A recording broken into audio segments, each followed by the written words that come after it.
আসসালামু আলাইকুম, সাথী লাইজু টিভি চ্যানেলে আপনাদের সবাইকে স্বাগতম। আশা করছি সকলে খুবই ভালো আছেন। আজ আপনাদের জন্য নিয়ে এসেছি নরম তুলতুলে দুধ চিতই পিঠা। এই রেসিপি দেখে যে কেউ এই পিঠা তৈরি করতে পারবে। অনেকের পিঠা হতে অনেক সমস্যা হয়, তাদের জন্য আজকের আমার এই রেসিপি। আশা করছি আজকের রেসিপি আপনাদের অনেক উপকারে আসবে। আশা করছি আজকের রেসিপি আপনাদের কাছে অনেক ভালো লাগবে। ভালো লাগলে অবশ্যই ভিডিওটি লাইক দিবেন, চ্যানেলটি সাবস্ক্রাইব করে আমাদের সাথে থাকার অনুরোধ রইল। তাহলে চলুন রেসিপিটি শুরু করি। পিঠা তৈরির জন্য এখানে একটা বাটি নিয়েছি। বাটিতে আমি দিয়ে দিচ্ছি 1 কাপ পোলাও চাল। আমি পোলাও চাল দিয়েছি, আপনারা চাইলে এখানে আতপ চালও দিতে পারেন। এবার দিয়ে দিচ্ছি 1 কাপ সিদ্ধ ভাতের চাল। পানি দিয়ে আমি ভালোভাবে এটা পরিষ্কার করে নিব। চালগুলা কচলিয়ে ভালোভাবে পরিষ্কার করে নিতে হবে, যাতে কোনো রকম ময়লা না থাকে।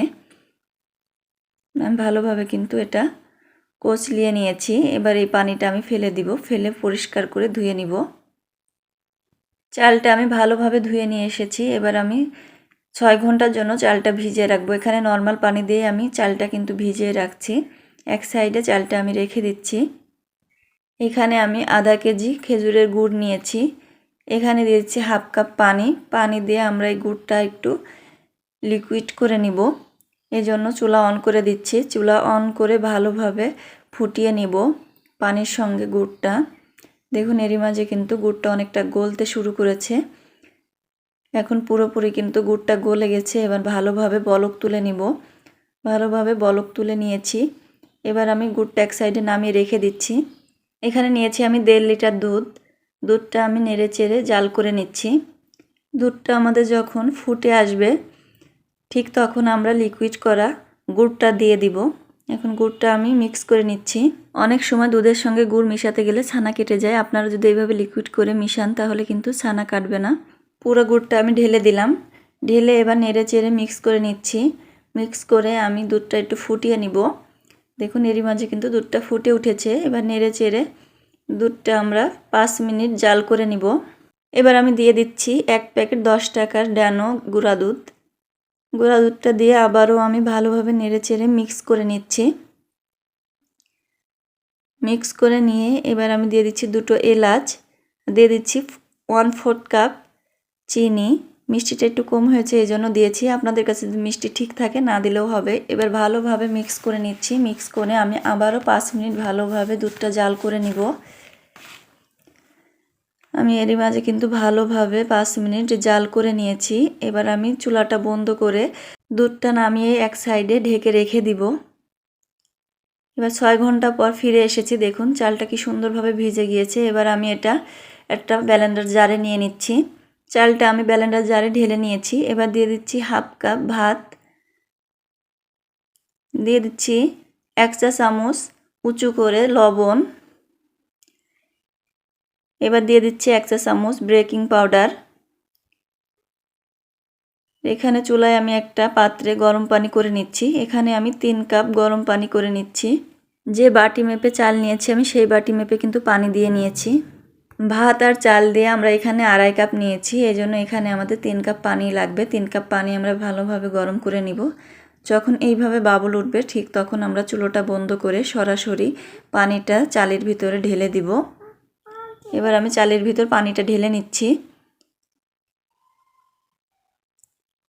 ঢেলে আমি ঢাকনা দিয়ে ব্লেন্ডার করে নিব। একটা স্মুথ ব্যাটার তৈরি করে নিব। এখানে আমি দেখুন ব্লেন্ডার করে নিয়েছি। এবার আমি আপনাদের ঘনত্বটা দেখিয়ে দিচ্ছি। এটার ঘনত্ব ঠিক এই রকম হবে। দেখে নিশ্চয়ই বুঝতে পারছেন। একটা আঙ্গুল দেখিয়ে দিচ্ছি, আঙ্গুল দিয়ে এই দেখুন এইভাবে। ব্যাটারটা কিন্তু আমার নখটা দেখা যাচ্ছে না। ঠিক এই রকম করে পিঠার ব্যাটারটা আমাদের তৈরি করে নিতে হবে। এবার আমরা পিঠাটা তৈরি করে নিব। পিঠা তৈরি করার জন্য চুলায় একটি সাজ দিয়েছি। এখানে 1 চা চামচ পানি আর 1 চা চামচ আমি তেল দিয়ে নিয়েছি। তেল দিয়ে আমি এটা বিরাস করে নিচ্ছি। সাজটা আমি এটা বিরাস করে নিয়েছি। এবার আমি ভালোভাবে জাল করে নিব। যখন এইভাবে ধোঁয়া ওঠা গরম হবে ঠিক তখন আমরা পিঠার ব্যাটারটা দিয়ে নিব। চুলার আঁচ প্রথম থেকে শেষ পর্যন্ত কিন্তু একই রকম করে রাখতে হবে আমাদের। মিডিয়াম আঁচে আমরা কিন্তু পিঠাটা তৈরি করে নিব। এবার ঢাকনা দিয়ে ঢেকে 3 মিনিট অপেক্ষা করব। 3 মিনিট পর এবার আমি ঢাকনাটা তুলে নিচ্ছি। দেখুন কতটা পারফেক্ট হয়েছে। এবার আমি আপনাদের তুলে কাছ থেকে দেখিয়ে দিচ্ছি। কত সুন্দর হয়েছে পিঠাগুলো খুবই কিন্তু ফুলেছে এবং খুবই ছিদ্রযুক্ত হয়েছে। দেখুন এভাবে ছিদ্র হলে কিন্তু পিঠাগুলো খুব ভালোভাবে ভিজবে এবং খুব নরম তুলতুলে হবে। প্রথম ধাপ পিঠা আমি তৈরি করে নিলাম, এবার আমি দ্বিতীয় ধাপের পিঠাগুলো তৈরি করে নিব। আবারও আমি পিঠার ছাঁচে ব্যাটারটা ঢেলে নিচ্ছি।